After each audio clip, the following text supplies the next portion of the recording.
তো good morning, hello guys, welcome to জায়গার। আর সকাল সকাল আমরা একটু ভ্রমণে বেরিয়ে গেছি। তো আজকে তোমাদেরকে আমি দেখাবো আফটার 1 লাখ কিলোমিটার পরে আমার হর্নেটটা, মানে আমার হানিবির কি কি প্রবলেম এসছে, কি কি সার্ভিসিং করতে হবে, কি কি সার্ভিসিং করিয়েছি, যাবতীয় সমস্ত কিছু। তো তোমরা দেখে নাও সেই সমস্ত জিনিসগুলো, যেগুলো যেগুলো আমাকে ফেস করতে হচ্ছে আর যেগুলো যেগুলো আমাকে ফেস করতে এরপরে হবে। তো চলো দেখে নেওয়া যাক। তো ফার্স্টে তোমাদেরকে আমি চাবি অন করে আগে দেখিয়ে দেই মিটারটা।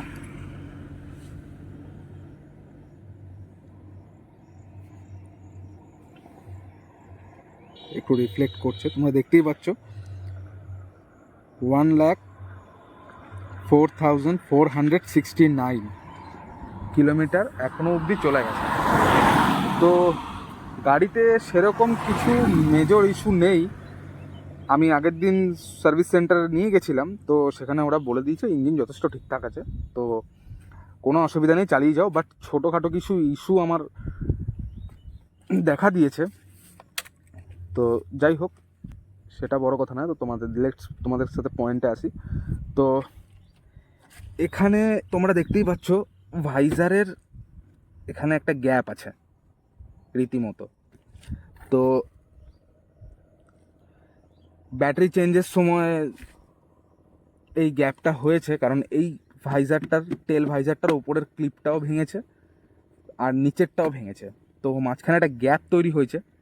তো এই গ্যাপটা ফিল হবে শুধুমাত্র এই ভাইজারটা চেঞ্জ করলে।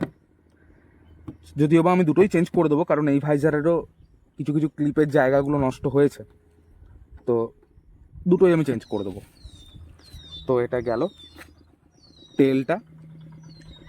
আর বাদ বাকি একবার অ্যাক্সিডেন্ট করেছিলাম, তো সেই কারণে হ্যান্ডেল বারটাও একটুখানি টেড়েছে, যেটা চালালেই বোঝা যাচ্ছে শুধু। তাছাড়া আর কোনো রকম কোনো প্রবলেম গাড়িতে নেই। এবার চলে আসি ব্যাকে যেটা সব থেকে বড় ইস্যু প্রবলেম আমি ফেস করছি, সেটা হচ্ছে পিছনের মনোশক সাসপেন্সারটা। তোমরা দেখতেই পাচ্ছ এটা অনেকটা উঁচু হয়ে আছে, আর এখানে একটা এক্সট্রা গ্র্যাব লাগানো আছে। এই এক্সট্রা যে প্লেটটা লাগানো আছে, এটা হচ্ছে সকারটাকে আমি মেনটেনেন্স করেছি। তো যদিও বা সকারটা মেনটেন করার সময় প্রথম প্রথম ঠিকঠাক চলছিল, বাট এখন অবধি গাড়িটার পেছনটা হালকা হালকা সকারে প্রবলেম দিচ্ছে। তো বাদ বাকি গাড়িটা এখনও ধোয়া হয়নি। দুদিন প্রচুর বর্ষার কারণে যথেষ্ট কাদা আর ধুলোবালি হয়ে আছে। আর বাদ বাকি সমস্ত কিছুই ঠিকঠাক আছে, কোনো দিক দিয়ে কোনো প্রবলেম নেই। মহাদেবের আশীর্বাদে কোনো প্রবলেম আমার ফেস করতে হয়নি। তো দেখতেই পাচ্ছ সব কিছুই একদম ফুল ওকে। আর রীতিমতো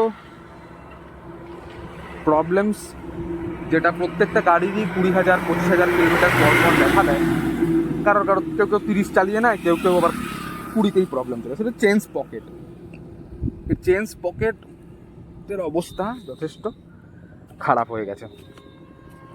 তো সেই কারণে একটু চেন থেকে আওয়াজ বেরোচ্ছে কট কট কট কট করে। তো যাই হোক, সেটা খুব বেশি প্রবলেম নয়, চেঞ্জ করে দিলেই ঠিক হয়ে যাবে।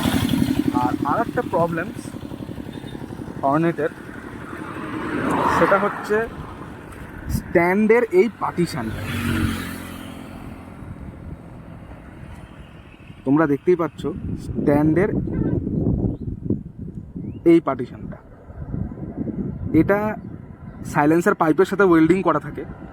তো যখনই স্ট্যান্ডটা তোলা হয়, তখনই যে বাড়িটা খায় এখানে এসে বাড়িটা খায়। আর যখনই ওই বাড়িটা এখানে লাগতে লাগতে এই পাতিটা আস্তে আস্তে লুজ হয়ে যায়। তখন ওটাকে মেরে মেরে সোজা করতে হয়।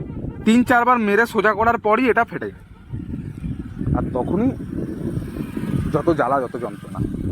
তাছাড়া গাড়ির আর কোনো সমস্যা নেই, এখন অবধি আমি চালিয়ে কোনো প্রবলেম ফেস করতে পারিনি। আর বাদ বাকি তোমরা দেখতেই পাচ্ছ গাড়ির টপ স্পিড এমন কিছু বেশি নয়, 110, 12, 15 যে যেরকম তোলে। আর মাইলেজের দিক দিয়ে বলতে গেলে মাইলেজ গাড়িতে 50 to 56 ক্লেম করে কোম্পানি, বাট এটা 1 লাখ কিলোমিটার যেহেতু চলে গেছে, এখনও অবধি 45-50 এর থেকে নামেনি। আর আমি সবাইকে একটা কথা বলবো, সেটা হচ্ছে গাড়িতে ইঞ্জিন অয়েল তোমরা কোম্পানিরই দিও। হন্ডার নিজস্ব ইঞ্জিন অয়েল তোমরা ইউজ করো, কারণ ওটাতে তোমার গাড়ির ইঞ্জিনের লংলিবিলিটি যথেষ্ট বেশি দিন থাকবে। আর সবথেকে বড় কথা হচ্ছে এর টায়ার, ভাই 6,000 টাকা পড়ে, পিছনেরটা 4 আর সামনেরটা 2, মোটামুটি 6,000 টাকার মতন পড়ে এর টায়ারের কস্টিং। তো যাই হোক, যথেষ্ট গ্রিপওয়ালা MRF জ্যাপারের টায়ার, কোনো দিক দিয়ে কোনো অসুবিধা নেই। এ জলও ভালো কাটে, প্লাস তার সাথে সাথে এর গ্রিপিংও সলিড। তো টাইম টু টাইম ইঞ্জিন অয়েলটা চেঞ্জ করেছি, তো সেই কারণে ইঞ্জিনটা ঠিকঠাক আছে। স্পার্ক প্লাগের ওই জায়গাটা একটু প্রবলেম দেখা দিয়েছিল, তো স্পার্ক প্লাগটা চেঞ্জ করে ওখানে একটা টেপ বেঁধে দিয়েছে। যদিও আবার টেপটা বেশি দিন থাকবে না, এটা আমি খুলে দেবো ঠিকঠাক করে। আর রীতিমতো গাড়িতে আমার এখনও অবধি যেটা চেঞ্জ হয়েছে সেটা হচ্ছে ওয়্যার।